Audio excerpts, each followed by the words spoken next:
Ce n'est pas Dieu qui a donné la Bible. C'est le colonialiste qui a pris la Bible et qui est venu avec pour te rendre esclave. Et ainsi vous dites, nous on ne veut pas de cette Bible-là. Nous voulons nos propres traditions, notre propre culture africaine. Nous ne voulons pas du Dieu des Blancs. Nous ne voulons pas du livre des Blancs. C'est faux. Voici la preuve. La Bible n'est pas le livre du colonialiste. Parce que la Bible elle-même est contre le racisme. Et la Bible originelle, la première Bible, pas la Bible en français, en lingala, en anglais, parce que ce n'est pas ça la première Bible. La première Bible n'a pas été écrite en français. La première Bible a été écrite en hébreu, en araméen, l'Ancien Testament, et le Nouveau Testament en grec. La Bible n'est pas la Bible des Français. La Bible n'a pas été écrite dans sa première version en français, ni en anglais. C'était en araméen, c'était en hébreu, c'était en grec. Et ce ne sont pas les Grecs qui sont venus ici, ni les Hébreux, ni les Araméens, ce sont les Français. Donnez-moi l'amen. Alors, mes frères, la Bible n'est pas le livre du colonialiste. Pourquoi? Parce que la Bible reconnaît l'Égypte, reconnaît l'Afrique, comme étant la puissance mondiale au temps de Moïse. La Bible reconnaît qu'il y avait une nation africaine qui était la plus puissante de la terre. Si la Bible était la Bible du colonialiste, elle n'allait pas reconnaître que les Africains, pendant un temps, dominaient la terre. Aussi, la Bible reconnaît la reine de Saba de l'Éthiopie et reconnaît que c'était parmi les plus grandes reines de ce temps-là. La Bible reconnaît l'Éthiopie et reconnaît l'élévation de la reine de Saba. Si c'était la Bible du colonialiste, le livre du colonialiste, ça n'allait pas reconnaître qu'une femme, d'ailleurs une femme, était aussi élevée que Salomon. La Bible reconnaît que c'est un Africain, Simon de Cyrène, qui a aidé Jésus lorsqu'il avait du mal à porter la croix.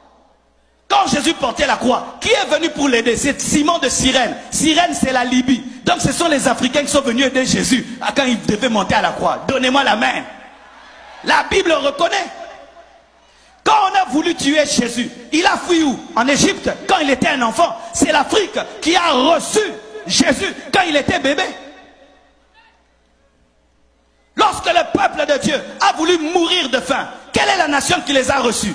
C'est l'Égypte qui a reçu Jacob et Joseph à Goshen. C'était l'Afrique. Si la Bible était la Bible du colonialiste, comment la Bible peut reconnaître autant de qualités à l'Afrique? Donne-moi la main. La Bible reconnaît que l'un des plus grands prophètes de l'Ancien Testament, Moïse, a grandi où? En Afrique, en Égypte. Il est né où? En Afrique, en Égypte.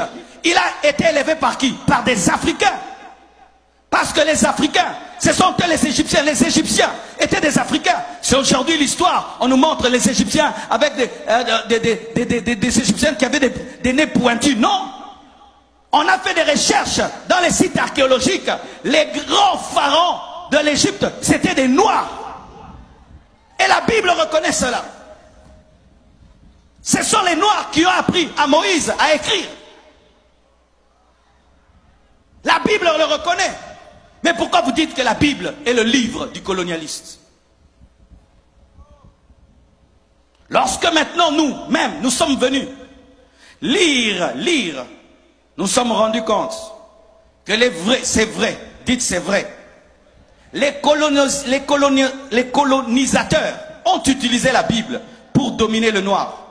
Mais ce n'est pas parce qu'ils ont utilisé la Bible que c'est leur Bible.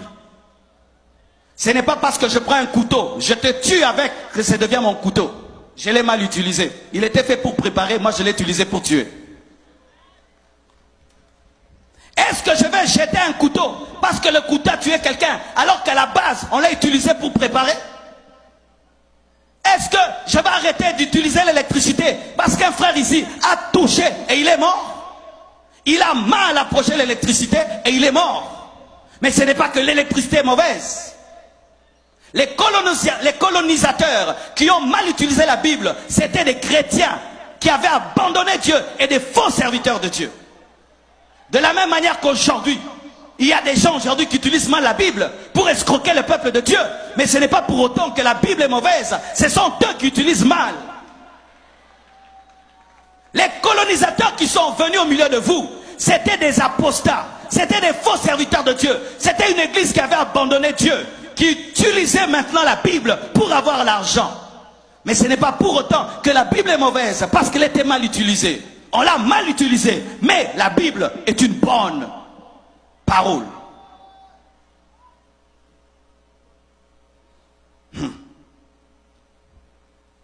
Mes frères et sœurs, une vraie église n'encourage jamais la méchanceté. Pourquoi on dit toujours que la Bible, c'est le livre des colonisateurs? Mais on ne parle pas de Martin Luther King. Martin Luther King aussi a utilisé la Bible. C'était un pasteur, mais il a utilisé la Bible contre le racisme. Et aujourd'hui, on a eu un Barack Obama qui est devenu président des États-Unis. C'est la Bible qui a fait qu'il y ait la fin de la ségrégation raciale aux États-Unis. C'était la Bible. Comment la Bible peut être une Bible des colonisateurs alors que Jésus lui-même est né lorsque Israël était colonisé par les Romains?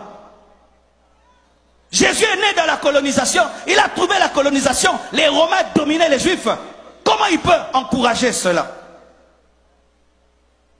Quand tu as des forteresses dans ta tête, quand on prêche comme ça, ah, il est venu nous prêcher encore, le Dieu des Blancs, les dieux des Blancs, les dieux de Blancs. La Bible là, elle a été utilisée pour nous dominer. Frère, il y a des gens qui mélangent mal la nourriture et puis qui s'empoisonnent. Est-ce que tu arrêtes de manger pour autant? Qui arrête de manger parce que quelqu'un a mélangé une nourriture avec une autre qui l'a empoisonné? Tu dis non, il n'a pas bien mangé, mais la nourriture est bonne, mais lui n'a pas bien mangé. Ce n'est pas parce que quelqu'un a mal utilisé la Bible que la Bible est mauvaise.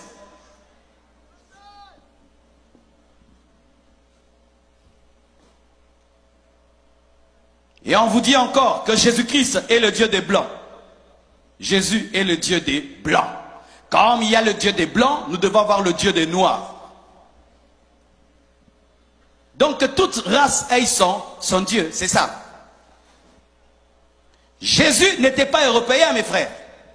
Jésus n'était pas français. Jésus n'était pas américain. Quand vous rejetez Jésus à cause des Français, quand vous rejetez Jésus à cause des Américains, mais Jésus n'était pas français, Jésus n'était pas américain.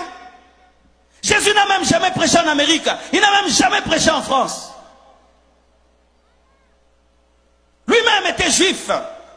Lui-même est né dans une nation occupée, colonisée par les Romains. Comment est-ce que Jésus-Christ va encourager le colonialisme?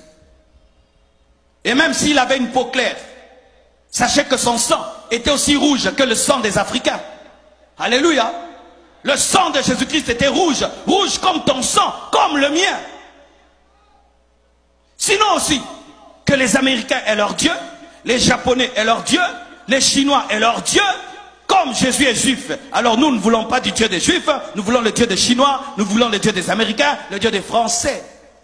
Mais la Bible nous dit, dans Jean 3,16, car Dieu a tant aimé le monde, qu'il a donné son Fils unique, afin que quiconque croit en lui, Jésus est venu pour toutes les nations, pour tout le monde, pour toutes les langues et pour toutes les races. Il devait naître quelque part, oui, il devait naître quelque part, mais sa mission n'était pas de rester là où il était né, il devait se répandre dans le monde entier. Mais ce n'est pas parce qu'il est né quelque part qu'il est le Dieu que de ces gens-là. Je suis du Congo et aujourd'hui j'appartiens au monde entier. Je suis ici en Haïti en train de vous bénir. Est-ce que ma prédication c'est la prédication des Congolais? Mais je suis né où? Au Congo. Mais là celui qui vous prêche, est-ce que c'est un Haïtien? N'est-ce pas que ça vous bénit? Et vous pensez que Jésus ne peut pas vous bénir plus que Marcelo?